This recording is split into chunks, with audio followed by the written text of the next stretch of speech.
Nuevo golpe judicial contra la democracia en Venezuela. Tribunales penales de 5 estados que son gobernados por dirigentes chavistas anularon el proceso de recolección del 1% de las firmas para activar el referendo revocatorio contra Nicolás Maduro. Las sentencias se basan en presuntas irregularidades cometidas por la oposición. Hace minutos, el Consejo Nacional Electoral emitió un comunicado en el que dice acatar las decisiones de los juzgados y por ello suspende de manera temporal la recolección del 20% de las rúbricas de los inscritos en el padrón electoral, que era el paso siguiente en esta consulta popular para los días 26, 27 y 28 de octubre. Adriana Núñez en Caracas tiene toda la información. Adriana, muy buenas noches.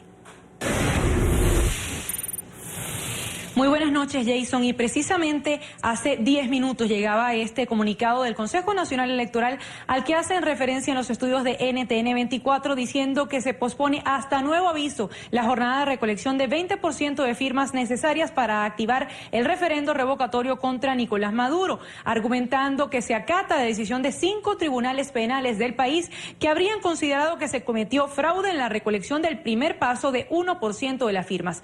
Textualmente, el comunicado del ente electoral dice así: el Poder Electoral informa al país que ha sido notificado por tribunales de la República que ordenan posponer cualquier acto que pudiera haberse generado como consecuencia de la recolección del 1% de las firmas necesarias para revocar a Nicolás Maduro. Por lo pronto, la Mesa de la Unidad Democrática se mantiene reunida para dar una declaración formal al país, pero se ha conocido extraoficialmente que pudieran conversar con algunos mandatarios internacionales para denunciar esta situación. Pero veamos ahora cómo se llevó a cabo todo el proceso de acatamiento de estas decisiones de los tribunales penales del interior del país, de al menos 5 estados.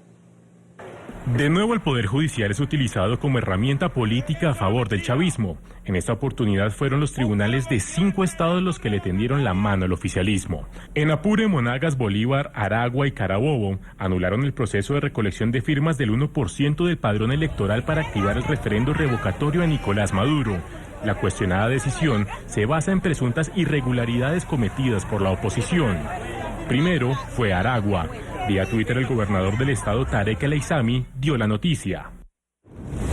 Justicia. Tribunal Penal de Aragua anula el proceso de recolección de firmas y ordena reparar fraude cometido por la Mesa de Unidad Democrática. Todo el pueblo de Aragua a la calle a celebrar y a defender nuestra Constitución y la paz. La justicia se impone al fraude de la Mesa de Unidad Democrática. Horas después sería el gobernador de Bolívar. Se introdujo un recurso legal para invalidar la megaestafa montada por la MUD, logrando en Bolívar la suspensión del proceso. Tal y como lo veníamos diciendo, un referéndum revocatorio plagado de fraudes debía ser anulado. Hoy se hace justicia.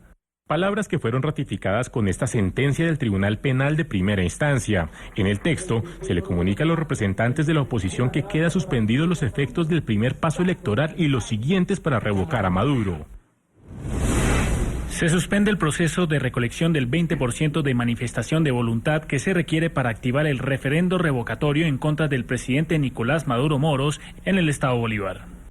En Apure y Carabobo hicieron lo propio los gobernadores Ramón Carrizales y Francisco Ameliach. Tribunal admitió querella donde solicitamos que a los responsables del fraude se le aplique todo el peso de la ley. Tribunal Penal de Carabobo deja sin efecto la recolección del 1% de firmas hechas por la MUD al cometer fraude electoral. En Monagas, el encargado de anunciar el nuevo golpe judicial contra la oposición fue Diosdado Cabello. Escuchen, amargado. ¿Referéndum revocatorio? Ajá, eso es en el 2016. ¿Y en el 2017? Tampoco.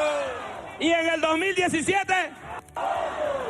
Por su parte, los representantes de la oposición condenaron la movida judicial.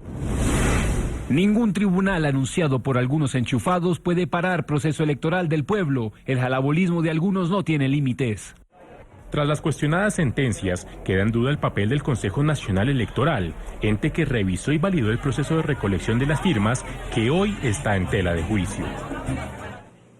Hay que decir que mientras todo esto ocurre en Venezuela, el presidente Nicolás Maduro emprendió una gira que él mismo denominó relámpago hacia países de Asia. También algunos abogados constitucionalistas se han pronunciado en sus cuentas en Twitter diciendo que la decisión de un tribunal penal no puede echar por tierra la voluntad del pueblo de ir a elecciones. Es la información que tenemos desde Caracas, Jason, y con ella regresamos a nuestro Centro Internacional de Noticias.